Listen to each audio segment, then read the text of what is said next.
In this video, you will be learning how to DJ on a laptop like a pro. The essence of this video is not for you to just start your DJing career on a laptop and end there. It is for you to get all the basic skills that you need, because if you have to wait for the day you will raise money to buy controllers and other things, I'm telling you, you might spend your entire life without really going anywhere, especially for those who have passion for it. This is not only for beginners, but if you are already an existing DJ, you get to appreciate what I'll be breaking down in this particular channel. So the first thing you need to do is you need to be aware that there are a whole lot of softwares out there for DJ that you can use if you want to start DJ. But in this video, we are going to be using this particular one, which I'm using here, which is Virtual DJ. Yes, all of them follow the same principle, irrespective of the device or the equipment you are using. So pay close attention and lay the core concept. You can go on Google search to download this, or I'm going to leave the link where you download it at the description box of this video. After downloading it, you install it into your device. By the time you install it into your device, you will have access to it just the way you have here. Then you double click it. The installation process is very simple. By the time it loads like this is what we call the user interface. Yes, this user interface is a replica of what you have exactly on the deck, that you can replicate every action that you see on the deck on the same thing, even on the laptop. So let's break everything down from what you guys clearly see here. There are some key things that you need to know. Just the way DJing is, you play a lot with songs, is the same way on the same controller operates if you have ever played a song on a radio cassette before. But the difference there is, this one, in the case of DJing, you are going to be dealing with having like two different players. That means two CD players, which is what we call the jog wheel. We have one by the left and we have one by the right. So irrespective of how the orientation is, the basic you need to be aware of is how to play around with these two first. Then by this, we have what we call the mixer in the middle. This mixer is where the real work stays. This is what makes it different from just playing a normal song on a cassette or on a radio or on a DVD player, because this is where the entire process of playing around with this song that you are playing comes into play, starting from the jog wheel, the movement of the jog wheel. In this case, it has flexibility where you can hold it and move it forward and backward, where it gives you a whole lot of features such as the scratches that you hear about and a host of other. You have a crossfader, which is what takes care of muting one deck and then you hear only the other deck. And then you have a situation where by the time you bring it in the middle, you have what you call the beat matching, where you have two decks playing at the same time. So to go further, you have what you call your EQs. These key EQs, in this case, we have what you call, they are representation of your sounds. That means every sound has what we call frequency range. This frequency range are waveform, which during the recording it compresses into the magnetic wave of the device. And this frequency waves deals with the high frequency, which we talk about the higher treble, just like which is the high frequency. So whenever you are bringing this down, you are reducing the high frequency. Then you have the mid frequency, which is something like kok, kok, kok, kok. Those are sounds that are within middle frequency. Kok, kok, kok, kok. Then you have your low frequency, which is this bass, which is do, do, do, do, do. Your bass speaker, your guitar, and the rest of them. They fall under this low frequency. So that is how this setup work. So you also have one key feature that makes the DJ different from any other device: your radio cassette, your player, your disc, and the rest of them, your DVD, your home theater. This is what makes it another difference again, which is what we call the tempo adjuster. This takes care of adjusting your BPM, which we call the speed of the track. Just the way you are moving, if you are driving, you drive a car at a particular speed. You have 60 km per hour, 100 km per hour. This 100 km speed is talking about the distance, the rotation of your tire as it moves. It is being calculated in the same way with this at this level. So this is what you use to control the movement of the irrespective deck. This one has its own too. Then you have a host of other features here, just as the flanger. There are a whole lot of them. By the time I click here, you can see your brakes and a host of other things. Then you have another key feature where you talk about cues. This is where you set the beginning of your track. I'm going to be breaking things down as I go further. You have what you call loops. All these are key features that makes up the entire process of DJing. All these things you see, they are very, very important. they help you to take one action or the other. You are going to appreciate it. Now, before you do any other thing, after loading this particular deck like this, the next thing you look at is you come to your left hand side here, you get to see a whole lot of things. This is showing you the folder that you have in your device, and this is how you'll be able to access your tracks. By the time you click here, you will see these are respective tracks that I have here. If I come down, I'm going to be seeing my major folder. You get to see your folder irrespective of where you put your folders. You get to see them in this particular environment. In my own case, let's go with this 147 tracks. This is a folder that contains all my tracks that I'm playing. Now that you have access to this track, by the time you want to load any track, you can drag it and drop it on this, or in my own case, I have shortcut keys which I use, which is this very one, after selecting the particular track. Now, by the time you load it, you get to see a presentation of the track. It's showing you the wave. By the time I click on this scratch, you get to see all the various presentation. This representation is telling you how the wave is being. It's telling you the thickness of the sound. These blue lines are showing you that this blue are higher frequency, then this white one are much more lower frequency. So that is how this lower frequency, which means they are not too bassy, this blue one are more bassy. That is how you get to read it by just seeing it. Then you have this zoom feature that takes care of controlling your wave. So as you zoom it, you get to see how this ensures that you set your cue point at very good location. Now the next thing you do is I will go to this particular setting. When you go to this environment, if you want to adjust things here, this is where it gives you the opportunity to adjust this particular keyboard feature, which allows you to control your DJ device. Let me tap on it. You see, this is where the whole work is being done. In my own case, I've already put up everything that I'm going to be using in this particular video. The process of getting this keyboard work exactly the way your controller works is a whole lot of work, which I wouldn't waste so much time on it. I already have a full setup which you can have access to, which will be at the description box of this video, so that I get to appreciate what I'm doing. So the next thing we'll do is, let me close this.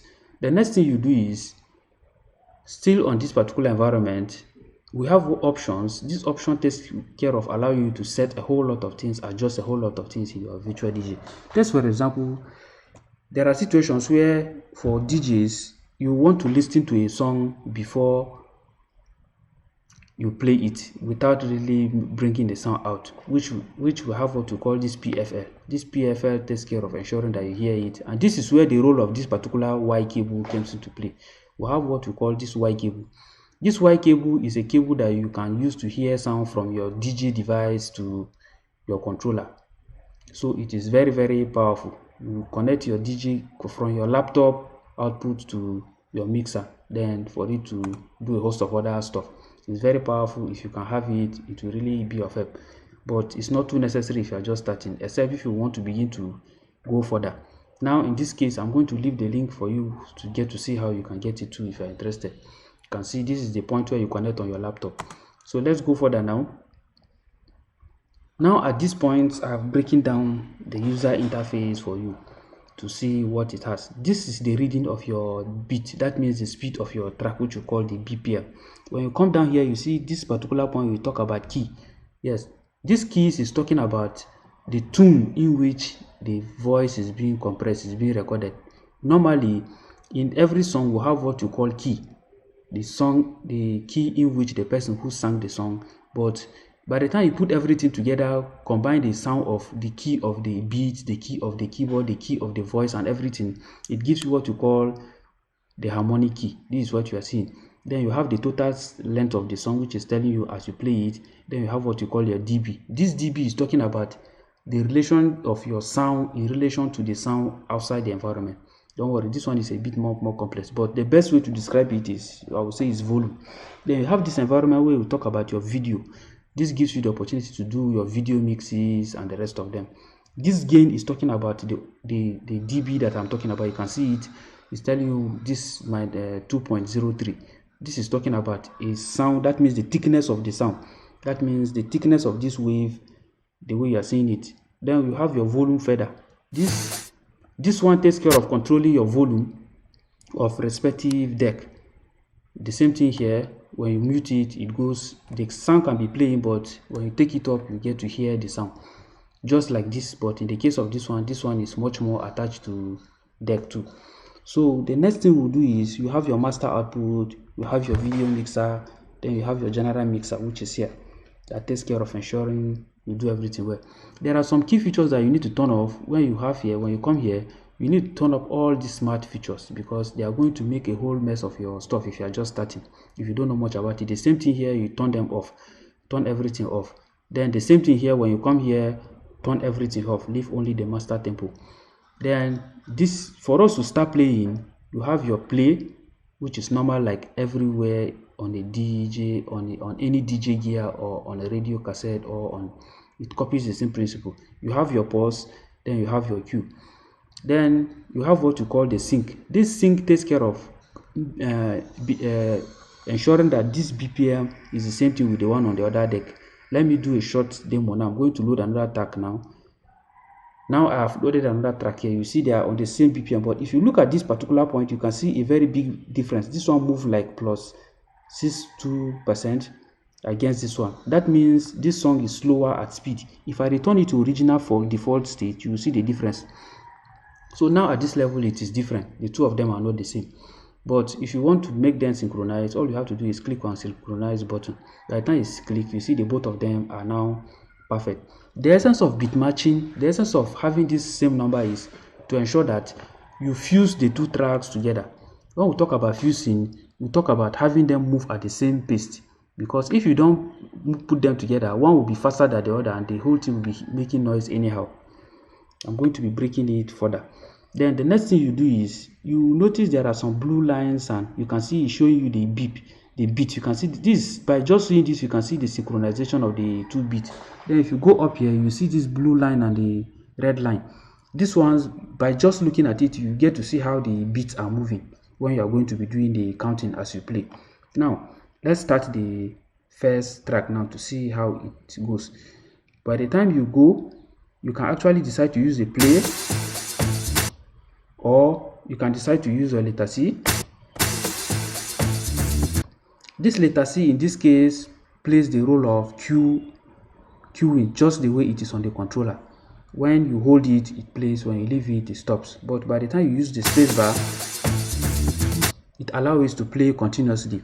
But for it to really give a kind of interesting flavor for listeners, there are a lot of tricks that are involved, which I've already broken down in a couple of my videos in this channel. I will advise you to check them out. Now, when you are going to mix, there are things you need to be aware of. You need to understand the music structure.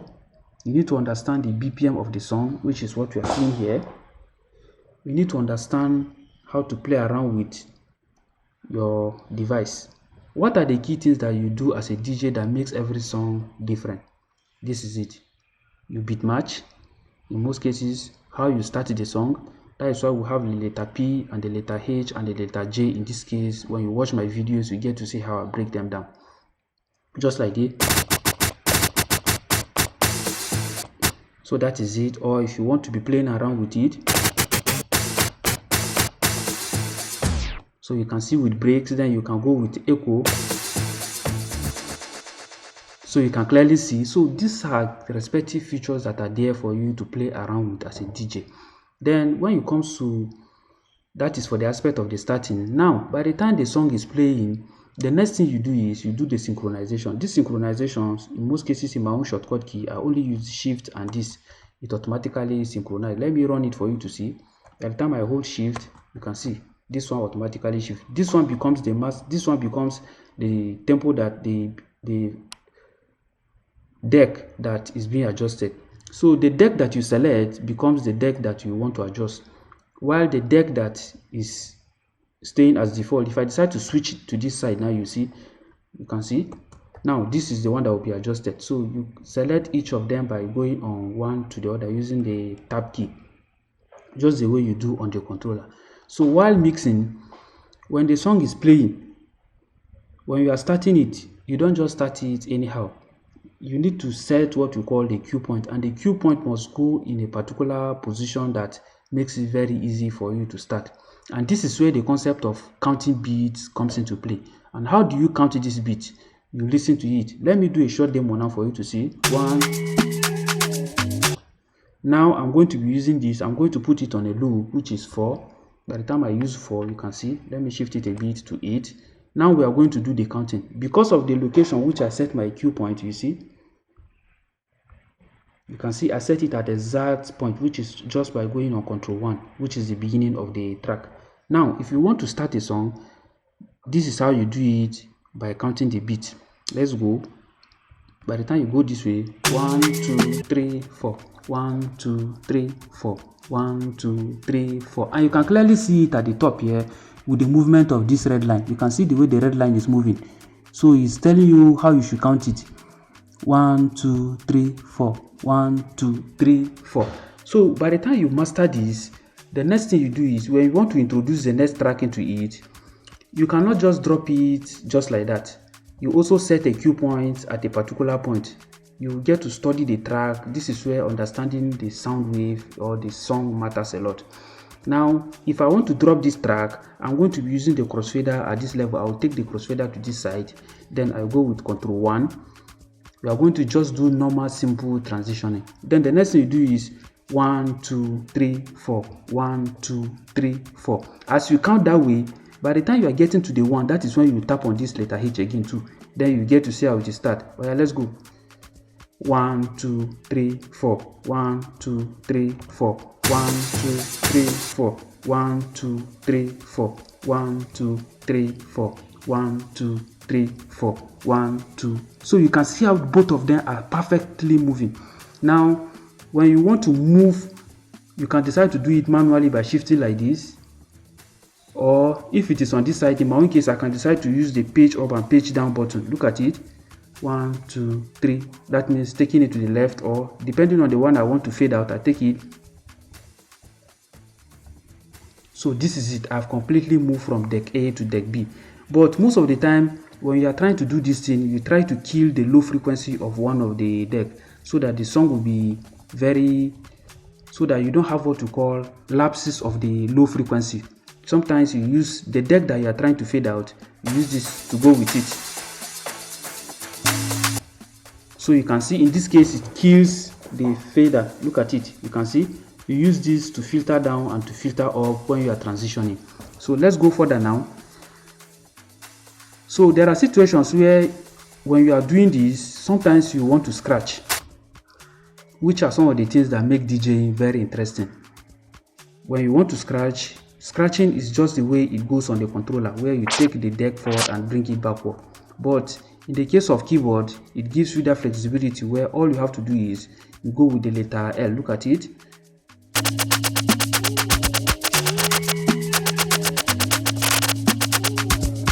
So that is it when you scratch. Then most of the time, by the time you do this, you want to do it and you want to drop the track. How do you do it in this case now? This is it.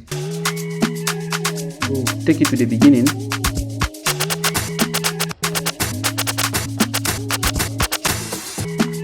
So it still follows the concept of the counting when you are doing all this. Then there are situations where you want to play drums on it, yes, which is another new concept that most DJs is becoming a trend, which some DJs want to play. This also follows the process of the counting. So you will follow it in that pattern. I have much more detailed guide where I broke these things out. These are just a touch on the surface for you to understand the capability of what the keyboard has to offer. By the time you practice over a period of time, I'm telling you, by the time you have access to a controller, when you begin to go there, you will now see that it becomes very easy for you. This will also make it faster for you to build your brand as a DJ over a period of time. Because by the time you begin to establish connection, you begin to go for gigs, it becomes very easy because you've understood all these things at the elementary stage before going for that controller. And it reduces your chances of knowing if DJing is actually your passion or not, so that you don't just get into a career path that sooner or later the whole thing begin to get fed up. There are a lot of people that made such mistakes. What they do is they thought it's all about buying the controller. After buying this controller, they don't have the basics. Now they are now under tight constraint of learning the concept that I'm breaking down there, or going to perform at gigs. They thought it's all about going for gigs. After a while, it becomes very frustrating because they cannot meet up with the expectation of their clients. Then the next, trust me, what happens next? You begin to think of how to sell those gadgets, but you fail to know that every journey has a process. You have to go through the process of that pro level that you are looking forward to, and you must learn how to start from the low level to that high level. You cannot become big overnight. So let's go further now. I believe you get to understand what we are talking about here. That is why I put up a lot of these resources, taking time to put all these things for you guys. Then there are other things that you look out for, like sound effects, something like this. Okay. This element takes care of spicing up your DJ mixes, and you have what you call your DJ drops, something like this. Fire!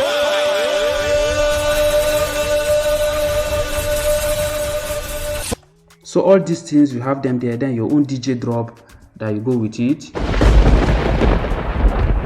So a host of things are there for you to really take advantage of while putting it. Then you have your own DJ. Lockdown. Well, here's the DJ that's got the jams on lock. DJ Don Genius. So little things like this create the awareness about what you are doing when you are mixing at that event by the time you start going for that show. Yes, don't be intimidated by what you see. Usually performing at a little crowd, no matter how small it is, can be very when you don't have that self-confidence when you are starting, it becomes a problem. And this is why I'm taking time to build you through this process in this particular channel, so that at least by the time you have that little level of confidence of what you are doing, no matter how the crowd is, you'll be able to perform smoothly, even if it is on a laptop. You don't need to worry yourself.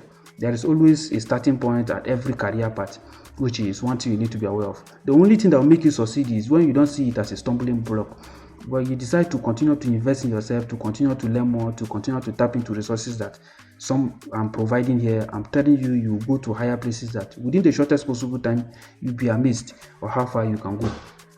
So that is it. We have seen the core concept of the introductory part. Then by the time you begin to go into controller, irrespective of the controller, DDJ, CDJ, whatsoever name, whatsoever brand, Serato, even we are using Serato DJ, Pro DJ, Wii DJ, even on the mobile phone, it follows the same principle. These key things are things that you need to be aware of. I believe you really learned something very serious in this particular video, and I'm going to be putting more resources. Then by the time you are performing, you also watch out other people you are going to be looking at. You have your sound engineers who are going to be taking care of some things, your speakers, your amplifiers, you have the A amplifiers, you have the B amplifiers, then a host of other cable that you'll be dealing with. And you need to be mindful of what you call latency. Latency is one of the key things that you need to be aware of. Let me come to the settings here. If I come here and I type latency,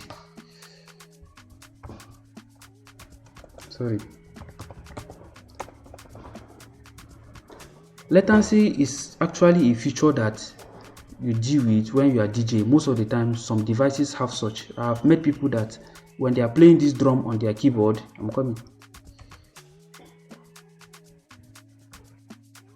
So when they are playing this drum on the keyboard here, it gives them in real time. But by the time they play it on the deck, you can see that it doesn't give them real time performance. So all these things are things that you should be aware of while learning, so that by the time you start performing, it doesn't become a problem. I've gone to events, see DJs who came with very big equipment, and trust me, the whole thing was just like a mess. At the end of the day, the invite panel was even getting angry. So these are some of the things that you need to be aware of. And I've seen people who came with devices and they are also doing very well. So irrespective of how you are trying to grow in your career, these are key things that you need to be aware of. So that is it for this particular video. I'm going to be dropping more guide as time goes on. So see you guys in my next video. Thanks once again.